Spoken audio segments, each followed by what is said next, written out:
So today we're joined by Adam Lawrence of Partners in Property, and he's going to give us a deep dive into the budget that we heard yesterday. You know, the devil is always in the detail with these things, isn't it, Adam? Oh, absolutely. There's lots and lots of soundbite headlines and so many things that were said beforehand that were absolutely definitely happening that haven't quite panned out as everybody thought they might do. And people often share sort of 3 or 4 words, but really you've got to get into the meat of it to understand how it's going to impact things, haven't you? Absolutely. And what did you like? What do you think the positives from the budget were? Well, I think from the property perspective, it had little choice on the stamp duty holiday. I think that it was positive that it's been extended because it avoids that cliff edge that we've been sort of approaching with serious pace.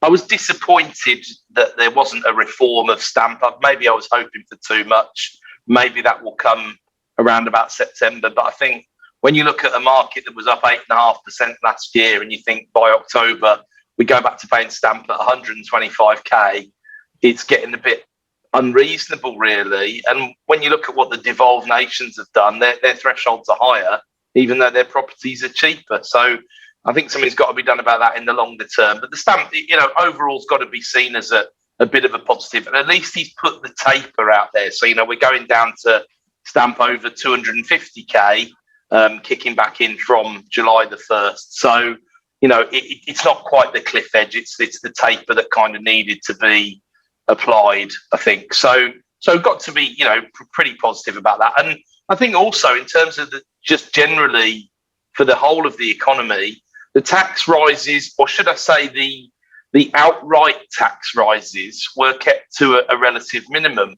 And corporation tax, even though that was obviously leaked, that's moving up again in a taper style system from £50,000 profits and upwards. So 70% of businesses don't make 50k in profit a year.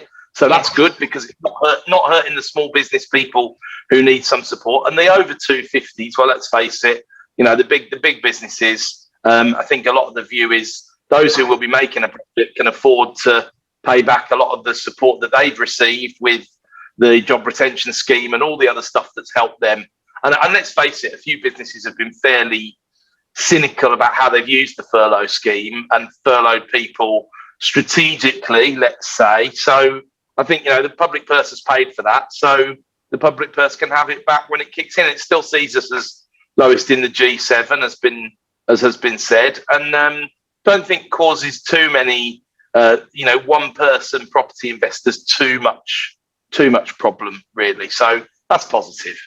Yeah, absolutely. And why do you think they've not, or they've pushed that out? Because that comes in 2023, right? That's right. And I think they're looking for, they're going to be looking for people to invest. I suppose one of the points would be, we'll see a lower corporation tax take this year and next year. And they've kicked on how long you can roll losses over for and all of this stuff, because they know, it's been a long situation so far. We're a year into this now, and it's not like it's all going to be better by June the 21st, realistically. It's not a sudden magic wand repair, is it? And we've still got challenges. So there's a recognition of that. And I think they probably looked and have forecasted, well, it's going to be a bit of a glum tax take in, 21, 22, 22, 23 anyway, while we pick up the pieces of this. And then they're hoping to catch the top of the wave for 2024. Now, if you were more cynical as well, Helen, you'd probably say they're also looking at 2024 and telling all of us little people how they're taxing big business because big business are getting all this money offshore or all the rest of it. Of course, corporation tax isn't really the way to do that because it all goes to Bermuda or whatever. But, why let the detail get in the way? It'll be the mid-sized businesses that end up suffering a lot of the burden. Let's face it. But I guess also there's also that incentive to get some investment in because we've been woefully short on investment since the global financial crisis, realistically. Yeah. And actually, it's good to see there's something been done in that department with the super deduction, as it's being called. He likes to put these funky buzzy names on stuff, doesn't it? It's the super deduction. It's not just a normal deduction. it's a super deduction. So, but I think, that does look to me like a fairly positive piece of news that's trying to get an underinvested corporate sector has used a lot of the QE money to buy back shares and inflate their own. And really that money's gone to the top 5% of the population and that sort. And it doesn't really help anyone. Even the top 5%, it doesn't help them that much realistically. So it might be a bit of an effort just to get some real investment in that's going to create jobs and put, a bit more on the table for everyone in the future. That seems a genuine hope to me. So I was quite bullish about that part, to be honest. Yeah, we liked that too. Ruth and I did a little pre-budget chat, link up here, and we talked about there being a little sprinkling of magic, and that was the magic for me. The devil is in the detail, as we said, with how and what will be applied to that. It definitely seems to be more kind of plant and machinery and equipment and that type of stuff, rather than kind of being generally applied. But still, that's got to be great for the construction industry. I think so. And I think one angle that I see potentially that's starting to add up, I mean, it won't do because I'm sure something will get changed, so it won't all fall into place. But if you look at solar PV, for example, then solar is a 6% deductible capital allowance investment. And that could be, so that's at 50%, not 130 as per the other stuff, but it's at 50% immediate write down. So if you've got EPCs that are struggling, would there be a grant scheme that comes out if these 2025 EPCs at grade C are going to happen? Then it might look really good. I'm sure something will mess with that, and then also you can charge your electric vehicle that you're going to have, of course, in a few years' time. So it could add up to a really good green, with these green gilts that were also announced, which probably is an excuse to take on even more government debt under a new name, but there we go. But it'd be interesting to see what the take-up is of these green bonds and how that money really does get deployed, because obviously the government they need hundreds of billions here to do some of the zero carbon targeting if they're really, really serious about that, don't they? Absolutely. And something that hasn't been kind of widely talked about, but you and I have discussed, what about these freezes? Well, of course, it's a bit cowardly, isn't it, to be honest? The whole, we're not going to put taxes up, but by stealth we will do. So they love a good freeze. I mean, they did it in 2010, didn't they? And they stopped everything from going up at some point. So local housing allowance was frozen for 6 years. Personal allowances, the one thing they came under significant pressure to change. But, with the inheritance tax threshold, I can't remember how many years it is since it's been looked at, but 325k is starting to look a bit paltry, to say the least. And that's now frozen for another 5 years. Your personal allowances, the higher rate tax allowances, it's just taxation by stealth. Yeah. But the big difference really is, instead of that sluicegate easy money 2010 to 2015 period where deflation was a significant concern, we've been talking recently about how actually realistically return of secular inflation is the concern here, and also the answer to inflating away the large debt pile, of course, as well. So these freezes are really going to start to bite after 3 or 4 years, because you're going to see stuff going up in real terms. And to misquote Harold Wilson, the pound in your pocket won't be the same ultimately. That's the bottom line. So it's a bit of a nasty way to do it, but I understand he's got to get some money from somewhere. I get that.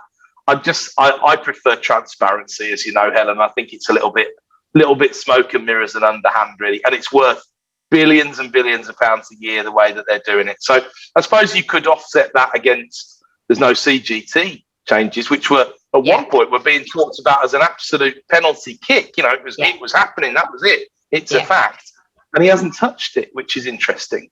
Yeah. Do you think we'll see that? Has that just been pushed out though? Do you think we'll see that later in the year? Well, I don't know, because I would have thought that if he was thinking along the lines that I thought he might think along, I thought he might announce the rise and give it 12 months as he has, or longer, as he has done with corporation tax, to say, look, and what the message is, crystallise a few assets. Oh yeah, pay your tax, but crystallise a few assets, and then spend the money on enjoying yourself because the pandemic's over and you're still alive, or get some money into the economy, get the circular flow of income, get the money multiplier back up by making people. I mean, we've seen it on the ground in one of the letting agencies I'm involved in, with landlords selling up because they want to go on the holiday of a lifetime. They want to buy a soft top car. This is classic sort of post-pandemic behaviour stuff that started already. So I would have thought a bit of a carrot on the do it before the end of 2022 and you can go at the old rate. I'd have thought it would have been ideal. If you think, George Osborne's no one's favourite Chancellor, I don't think, apart from George Osborne's. But one thing he did do that was clever, really, is the way that he tinkered with the pension system and released capital out of it, which would bring that slow, old, lumbering investment capital back into the economy. It destroyed a lot of value in companies that sell annuities, but again, who does that affect? 0.5% of the population.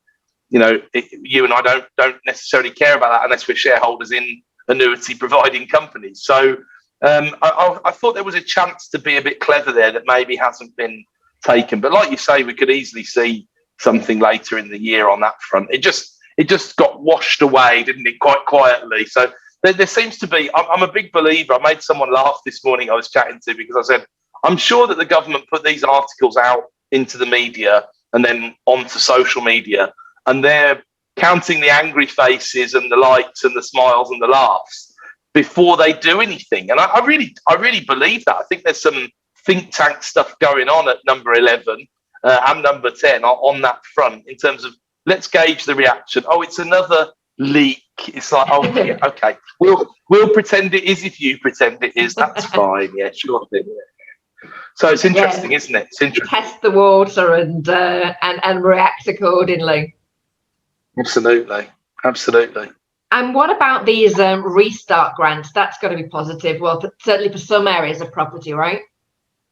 I think so. Yeah. I mean, it's certainly people who are, I would suspect that SA at the very start of the pandemic looked like it had probably been disproportionately rewarded with some of these grants that were just £10,000 for being on the business rates register. Of course, not all SAs are on the business rates register, so that caused some people problems. But then, of course, the disruption to that business for the last 12 months, you'd have to say actually it's been fair enough. So the people who are on the register are set to receive something else. We don't have the details of that yet, up to 18k, but I suspect that will be buildings with rateable values over 50,000 or something like that. And then I'm sure there'll be a tapering down, but it looks like a few grand in the pocket to restart. And that makes sense. I've got a tenant, for example, who is in a pub. She's struggling, universal credit, struggling with rent, even with her grant. Her grant's about paying her rent at the moment, but she's got no source of income. And ultimately, she's going to need some money to buy some stock, apart from anything else, to get trading again. Yeah. So I think, 5 billion, good sum of money for it. Carrying on with the VAT breaks for those beleaguered industries as well. So they've got, again, quite clever with tapering it back up, 12.5% coming back in September. Yeah, quite well thought out, I thought. So we need to, as you've said already, the devil's in the detail. We need to know what we're looking at. But it looks like you might get £5,000 as a really small business to get yourself started again or something like that. And you've got to be in favour of that. This money's got to get into the hands of the people who are the small side of the SMEs, because they're the people who are going to create the activity, spend a bit of money, freshen something up. And then we know, staycations this year are just going to be like boom, aren't they, when it goes off? Because I think one thing we can say with certainty is that, or relative certainty is a bad word during COVID, but is that, things are going to hold up reasonably well until we get back towards the winter of this year. So you'd expect a good summer season for the holiday operators and for the staycationers as well, realistically. Yeah, absolutely. And what about kind of the unemployment numbers that were muted? What do you think about those? Well, no surprise to me. I've been saying for a while we're not going to be as badly off as everybody's been saying we are. We're now down from a 7.5% prediction in July this year to a 6.5% prediction next year. and this can's been kicked down the road so many times, you know, I don't know what's left of the can, to be honest with you, but I wouldn't be surprised if, my feeling is that there'll probably be some kind of job support scheme on the back of the job retention scheme. That was their intention before. So it looks like they're setting up towards that in October again, which might again be enough timing for wave number 4, but let's not tempt fate. And that looks to be a fairly positive move again, really. I mean, if unemployment stays remember, you know, what, 2013, 2014, Mark Carney was around saying, well, if unemployment gets under 6%, you know, we can raise the base rate and everything's ticking along nicely. Now we're looking at 6.5 and thinking like, well, you know, every 10 basis points above that is materially worse and worse and worse for the economy, isn't it? So that's a big furlough. Honestly, I think apart from, look, there's fraudulent claims and there's other stuff going on that shouldn't have gone on, just as there would be in these situations anywhere in the world, realistically. But it might well be looked back upon as one of the great schemes of all time, to be honest with you, as far as pandemics go, vastly superior to the way it's been in the US. And some of this is, the US obviously has a bloodless attitude towards hiring and firing and staff and all the rest of it. But I think the reality is, just from an economic perspective, it's cost them more money this time round. Whereas 2008, it cost us more money. Whereas this time around, I actually think the UK might have just outplayed the US on this one. You know, economy-wise, it's the Ryder Cup. The Ryder Cup's coming home. Yeah, absolutely. Oh, that's super, Adam. Thank you so much for sharing your insights and your take on this. It's really good to get really into that detail. So thank you again. And I'm sure we'll have you back on again soon to share more wisdom. Always a pleasure, Helen. Thanks ever so much for having me.